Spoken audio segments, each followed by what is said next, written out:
주신 말씀 신약성경 요한복음 1장 1절입니다.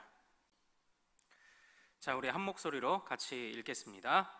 태초에 말씀이 계시니라. 이 말씀이 하나님과 함께 계셨으니 이 말씀은 곧 하나님이시니라. 아멘. 자, 우리가 함께 읽은 이 말씀을 통해서요, 말씀을 따라 말씀대로라는 제목으로 오늘 은혜를 같이 나누도록 하겠습니다. 우리가 오늘 이 말씀 안에 또 담겨 있는 그리스도의 성품을 또 배워갈 수 있는 은혜가 이 오후에도 가득하시기를 소망합니다. 네, 오늘 오후에는요, 지금 이제 식사도 하시고 많이 졸리실 때라 제가 마술을 한 가지 준비를 해왔습니다. 네, 기대가 되시죠? 잠을 확 깨워드릴 테니까. 자, 제가 이렇게 하나 종이를 적어왔어요. 네, 큰숙교회 사랑해요 이렇게 돼 있죠. 자, 그런데 제가 이제 이걸 몇 번 찢겠습니다. 예, 몇 번 찢을 겁니다. 자, 한 번, 두 번, 자, 세 번, 네 번. 이거 완전히 이제 뭐 조각조각 났죠? 이게 믿으시죠? 네. 믿으시죠? 뭔가 갑자기 제가 이거를 이제 마법의 주머니에 넣어보겠습니다. 자, 이것은 절대 위생 비닐이 아닙니다. 마법의 비닐입니다. 크린랩에서 만들기는 했지만 이건 마법의 비닐이에요. 자, 이 안에 넣고 바람을 불고, 자, 모두 여기를 봐주세요. 자, 여러분의 기운을 이 안에 담겠습니다. 그리고 자, 근데요, 이 마술에는 비밀이 하나 있어요. 그러니까 이 마술이 교회에서 행해지는 마술이잖아요. 기독교 마술이라 이게 3일 지나야 붙어요. 아니 웃을 일이 아니잖아요. 우리 주님도 3일 만에 깨어나셨는데 3일 지나야 붙어요. 예. 그래서 시간 강상 제가 3일 전에 미리 만들어 봤습니다. 네. 그래서 제가 3일 전에 공정한 방법으로 이거를 쫙 만들었는데, 잘 보세요. 네. 자! 짜자자자자자자자자자 짜잔! 자, 어떻습니까? 예. 기독교 마술 얼마나 성경적입니까? 3일 만에 붙는다. 네.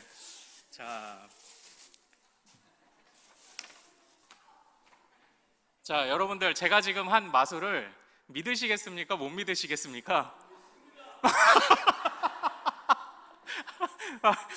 믿습니다. 저 교주된 건가요? 사실은 이제 못 믿으시죠. 예. 자, 믿습니까? 예, 감사합니다. 네, 사실은 이제, 자, 못 믿으시는 이유가 뭔가요? 못 믿으시는 이유. 아니, 믿는다니까 왜 자꾸 못 믿는데? 이렇게. 못 믿으시는 이유가 뭔가요? 바로 못 보셨기 때문이죠. 증거가 없기 때문이죠. 네, 사실은 마술이 초점이 아니라 이제 이 말씀을 드리려고 이걸 가져왔어요. 못 봤기 때문입니다. 자, 오늘 우리가 사는 시대는요, 모든 게 백문이 불여일견이죠. 눈으로 봐야 믿는다고 말하는 시대죠. 그렇죠. 자, 그러면 때때로 우리 그리스도인들이 받는 그 믿음의 공격, 한 가지 질문이 있습니다. 하나님이 살아계신 걸 보여봐, 이제 이거죠. 자, 여러분들은 그러면 어떻게 대답을 하시겠습니까? 그러니까 아마 안 믿는 사람들이 보기에는요, 우리가 하나님이 살아계시다고 말하는 게 이런 엉터리 마술처럼 느낄 것 같아요. 예, 엉터리 마술처럼. 아니, 우리가 경험했다니까? 아니, 우리가 또 놀라운 일들을 봤다니까? 하나님이 나를 인도하셨다니까 해도, 아니, 그게 어떻게 그래? 내가 못 봐서 못 믿는다, 이렇게 말할 것 같습니다. 예, 어떻게 대답을 하면 좋을까요?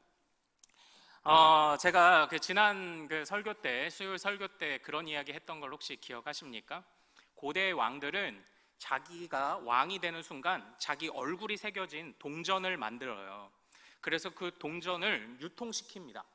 그러면 그 동전이 유통되는 곳마다 어떤 의미를 갖고 있습니까? 이 동전이 유통되는 곳이 곧 이 왕의 영토라는 증명이 된다고 말씀을 드렸죠. 그래서 제가 광개토 대왕 릉비도 사진을 보여드렸죠.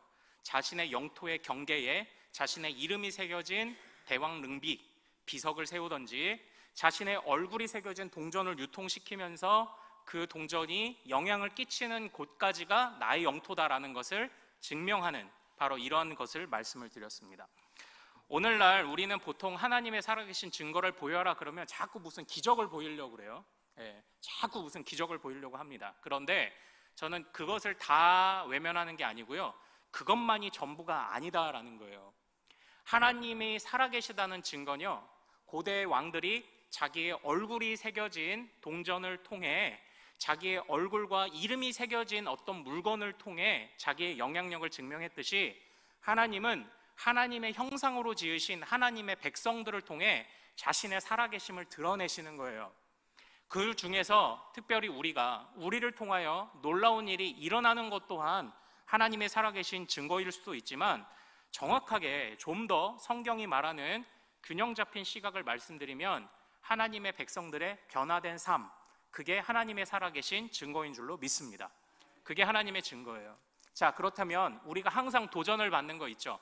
어떻게 삶에서 우리의 변화됨을 나타낼 것인가, 이런 고민이 많아요. 그런데 저는요, 지난 몇 년간 우리 대전에서 사역하면서 그 비즈니스 애즈 미션이라고 해서 선교로서의 어떤 비즈니스, 선교로서의 사회생활을 연구하는 많은 세미나들을 경험을 해봤습니다. 그때에 오셔서 많은 간증들을 하시는데, 제가 첫 해, 두 해, 셋째, 막 3번 이상 이렇게 듣다 보니까 뭔가 좀 자꾸 아쉬움이 하나 생기더라고요. 뭐냐면 그 모든 간증자들은 다 한 기업의 대표였다는 사실이에요. 대표. 그러면서 평사원들 안 오나? 김 과장, 김 대리 안 오나? 이런 생각을 하나 갖고 있었고요. 그리고 대표니까 주로 이제 직원들과 민주적으로 소통합니다. 하나님의 그 변화된 모습을 드러내기 위해 이제 이런 얘기를 많이 하는데, 정말 듣고 싶은 이야기는 김 과장, 김 대리의 이야기를 듣고 싶은데 김 과장, 김 대리가 안 와요.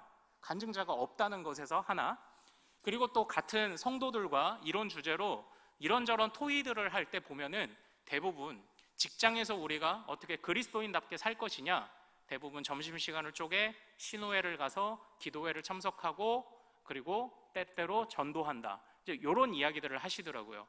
그런데 그것도 너무 소중하고 귀한데 그거밖에 없을까? 이런 생각을 좀 한번 해보게 됐어요.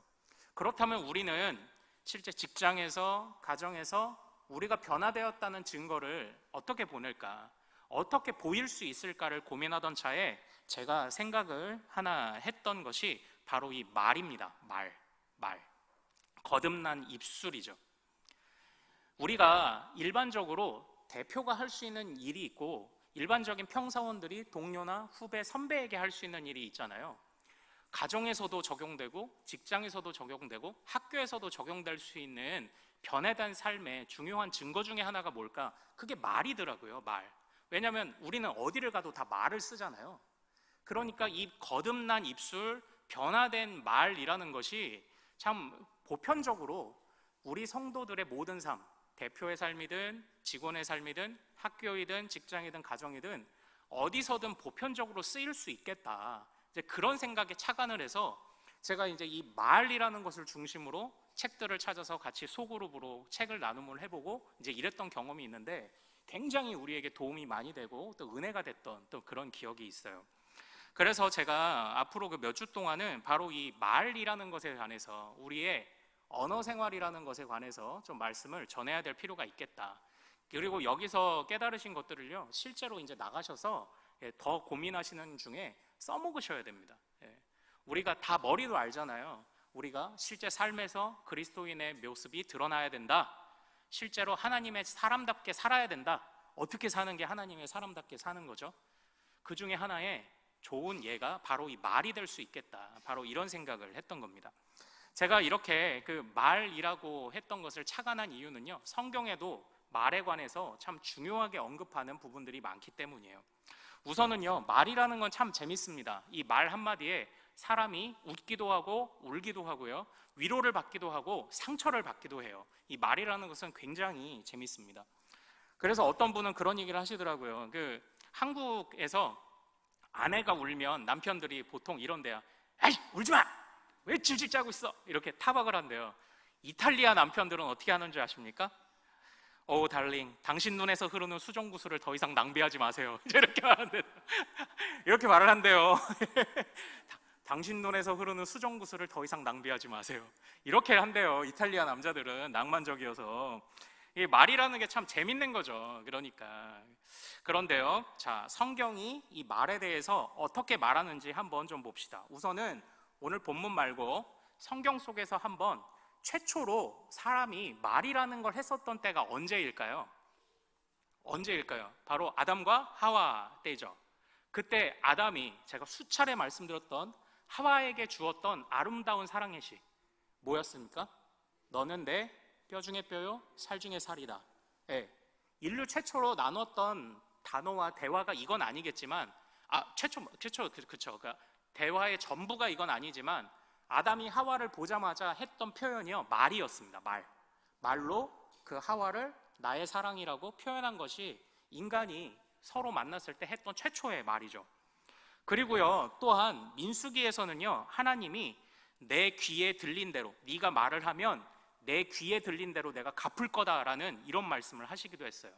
그래서 입술을 우리가 단속하며 살아가야 될 필요성에 대해서도 성경은 강조를 하고 있습니다. 그리고 그 외에도 많은 것들이 있겠지만 오늘 이 요한복음의 관점 안에서 말이라는 것을 한번 생각을 해볼 거예요. 요한복음뿐만 아니라 마태, 마가, 누가 모두요, 이 말이라고 번역된 또는 말씀이라고 번역된 로고스라는 표현을 아주 즐겨 사용하고 있습니다.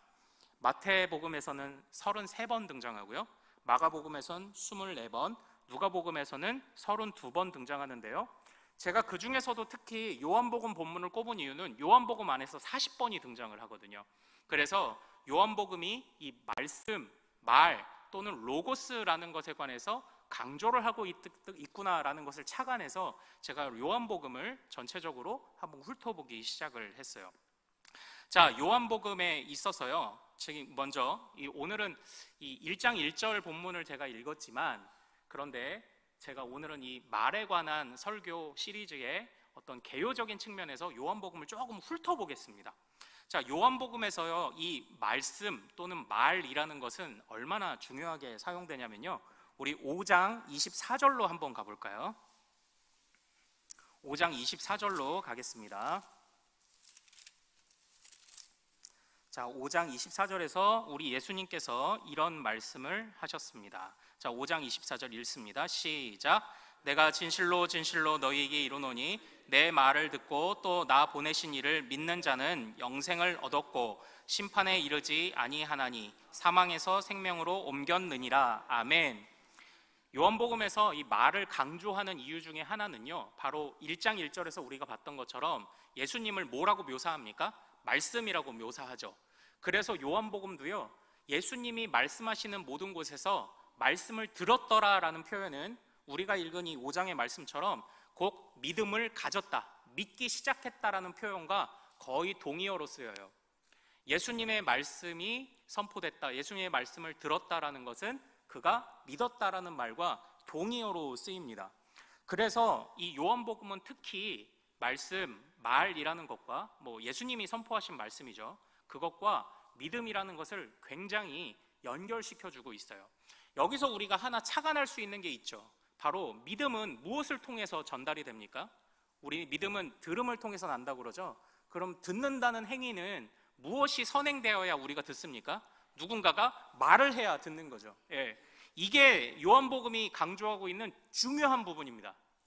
믿음이 말을 통해 전달되는 겁니다.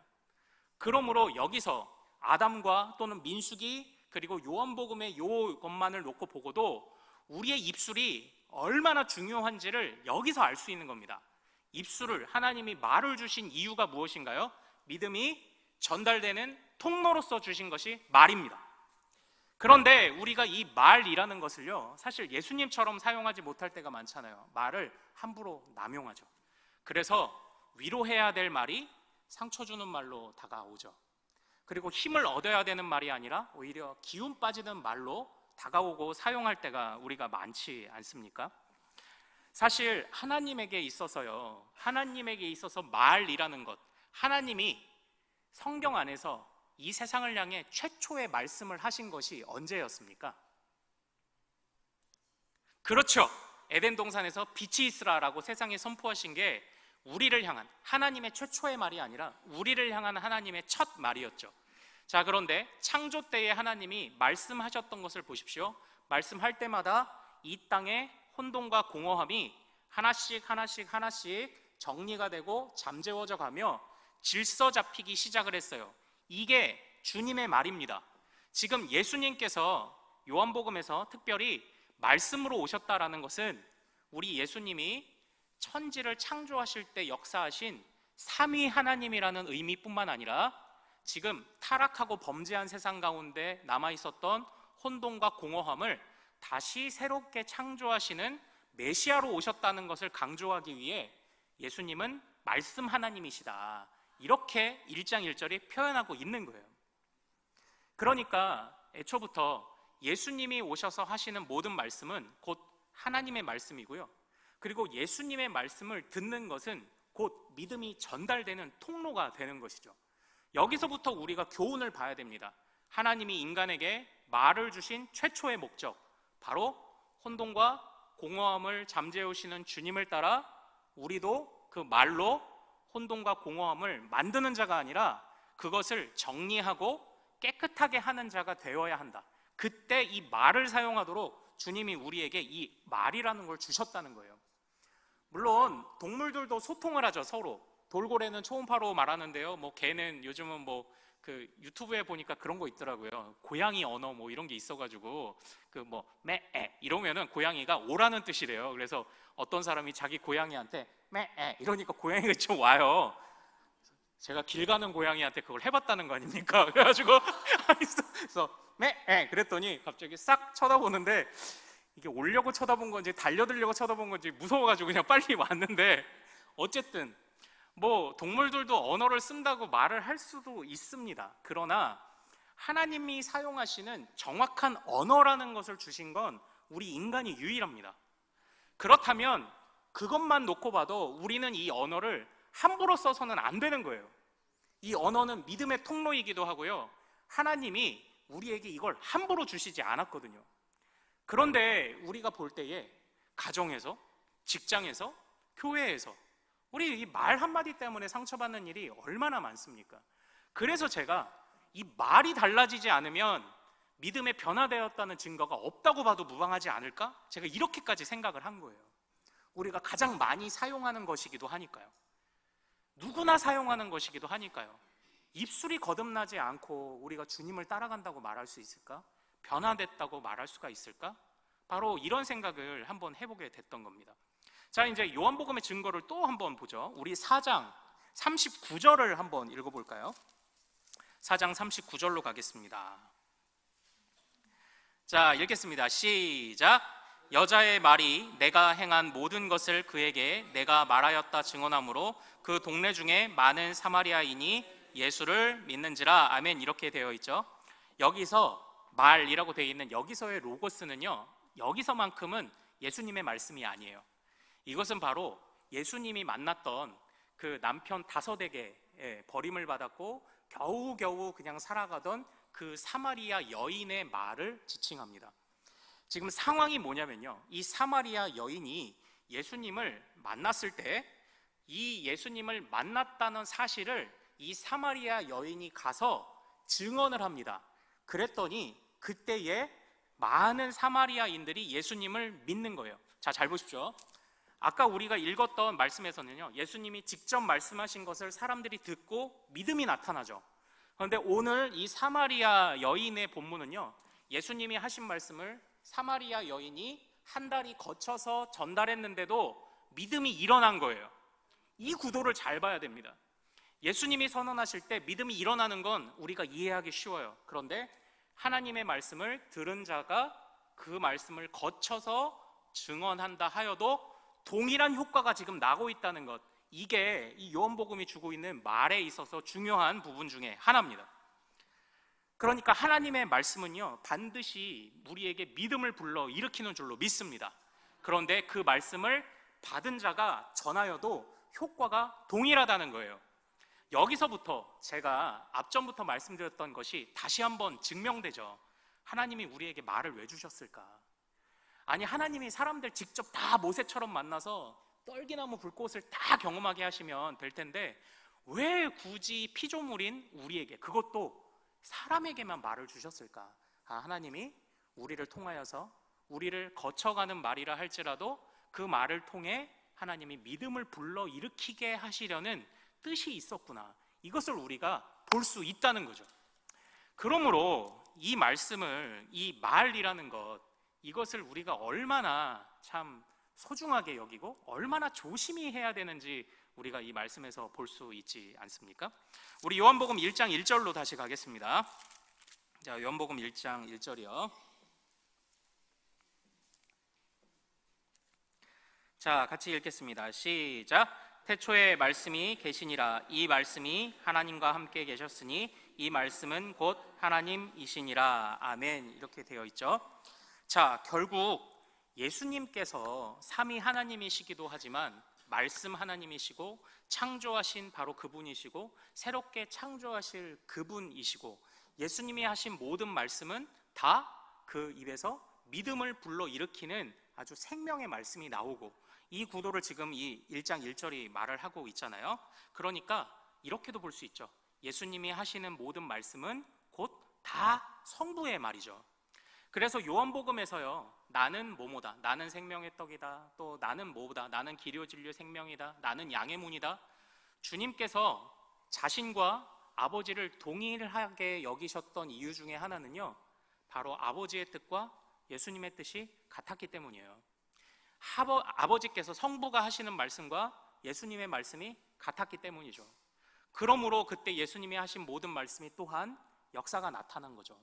마찬가지입니다. 사랑하는 우리 큰숲의 모든 가족 여러분들, 우리가 하나님의 마음으로 우리에게 주어진 말이라는 도구를 사용할 때 그때 바로 변화의 역사가 증거로도 나타날 뿐만 아니라 우리뿐만 아니라 우리의 이야기를 듣는 또 다른 사람들에게 변화의 역사를 불러 일으키는 줄로 믿으시길 소망합니다. 그래서 우리가 정말 입술을 좀 주의해서 사용할 필요가 있다라는 거예요.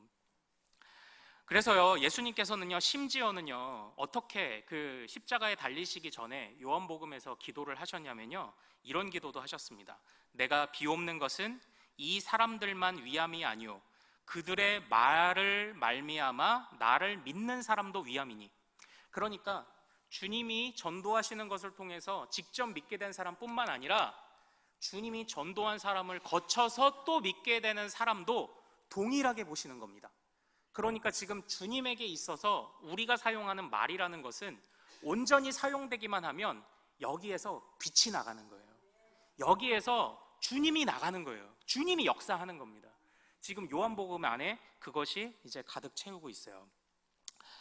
그런데요, 오늘날 우리가 이야기하는 많은 것 중에 하나가, 오늘날 오전에도 제가 드렸던 말씀, 사마리아 사람들이 입술로 믿는다고 했는데 그 믿음이 입술만 믿는다고 한다고 우리가 믿지 말아라, 제가 이 설교를 했지 않습니까? 그러니까 어떻게 보면 우리는 굉장히 안타까운 시대를 살아가고 있죠. 입술로 말한 것을 믿으면 안 되는 시대를 살고 있습니다. 왜 그렇습니까? 사실요, 우리 겉으로 표현되는 것은요, 얼마든지 꾸며낼 수 있지 않습니까? 그래서 그래요. 속마음에 있는 것을 말하기도 하지만 그러나 어떻게 보면요, 결과적으로 우리 입으로 내뱉는 것은요, 그냥 우리 속에 시커먼 속내가 있다는 걸 의미하는 거겠죠. 속에 있는 것이 나오게 되어 있으니까요. 나쁜 뿌리가 좋은 열매를 맺을 수 없으니까요. 우리의 입술이 나쁜 열매를 자꾸 내고 있다면 우리의 속이 뿌리가 나쁘다는 증거가 또 한편 되고 있는 것 아닙니까? 그래서 잠깐 포장은 할 수 있어도 결국은 다 드러나게 되는 거죠. 사람을 오래 경험하다 보면 결국 깨닫는 거잖아요. 아니, 그 친구는 왜 말을 그렇게 해? 이것으로 우리가 관계를 더 진전시킬 것이냐 말 것이냐를 결정하기도 하지 않습니까? 자, 그렇다면요, 우리의 입술은요, 그 아버지의 말씀과 같이, 그리고 그것을 그대로 전하셨던 예수님의 말씀과 같이, 그 예수님의 말씀을 듣고 그대로 전하였던 사마리아 여인과 같이 우리의 입술도 믿음을 불러일으키고 사람을, 영혼을 세우는 말로 사용되어야만 합니다. 그렇다면 우리는 어떻게 우리의 말을 통해 혼돈과 공허함을 잠재우는 바로 하나님의 말씀과 같이 우리의 입술을 사용할 수 있을까요? 자, 제가요, 예전에요, 그런 분들을 이제 좀 많이 봤어요. 자녀들을 이렇게 혼낼 때 보면은 야, 이게 다 너 잘 되라고 하는 거야. 이제 우리 어떤 선생님이 혼내거나 우리 부모님들이 혼낼 때 이런 얘기를 이제 가끔 할 때가 있지 않습니까? 예? 야, 너 지금 너 엄마 아빠 하는 얘기 잘 들어. 너 지금 다 너 잘 되라고 하는 얘기야. 그런데 이게 좀 양면성이 있어요. 물론 자식 못되기를 바라는 부모님은 없지만요, 이런 이야기를 하려면요, 평소에 진심 어린 애정이 넘쳤을 때 화나서 이런 얘기를 하면은 자녀들이 어느 정도 들어요. 예. 그런데 평소에 별로 그렇게 친절하지 않았던 부모님들은 혼낼 때 이런 얘기하면 오히려 역효과가 나죠. 예. 감사하게도 저하고 저희 아버지는 예전에 제가 아버지하고 참 많이 싸웠어요. 그런데 지금 제가 아버지를 굉장히 사랑하거든요. 그 이유 중에 하나는 아버지가 저랑 비슷하게 장난기가 좀 심하셔가지고 그래서 싸우는 거지. 예. 평소에 아버지가 저를 사랑하던 것을 아니까 금방 속상하다가도, 혼나면 속상하다가도 그래도 또 금방 돌아오는데, 어떤 아이들을 교육하는 교육 전문가가 이런 말씀을 하시더라고요. 여러분들, 우리 자녀들은 좋은 말을 듣지 않습니다. 좋은 사람의 말을 듣습니다. 이렇게 얘기를 하더라고요. 그러니까 아무리 좋은 말을 막 늘어놔도 안 들려요. 안 들려요. 예. 무언가 그 사람하고 나하고 마음 상하는 일이 있으면은 그 사람이 아주 콩으로 매주를 쓴다고 해도 안 믿고 싶어지는 겁니다. 그러나 좋은 사람은요, 파수로 매주를 쓴다고 해도 왠지 믿어지는 것, 이게 말이죠. 말이 힘이죠. 그런 점에서 우리가 삶의 현장 가운데 혼돈과 공허를 어떻게 잠재우고 우리의 언어를 사용할 것이냐, 실천상 여기서 딱 두 가지만 말씀드리겠습니다. 자, 첫 번째는요, 일단 진심으로 말하는 겁니다. 진심으로 말하는 거예요.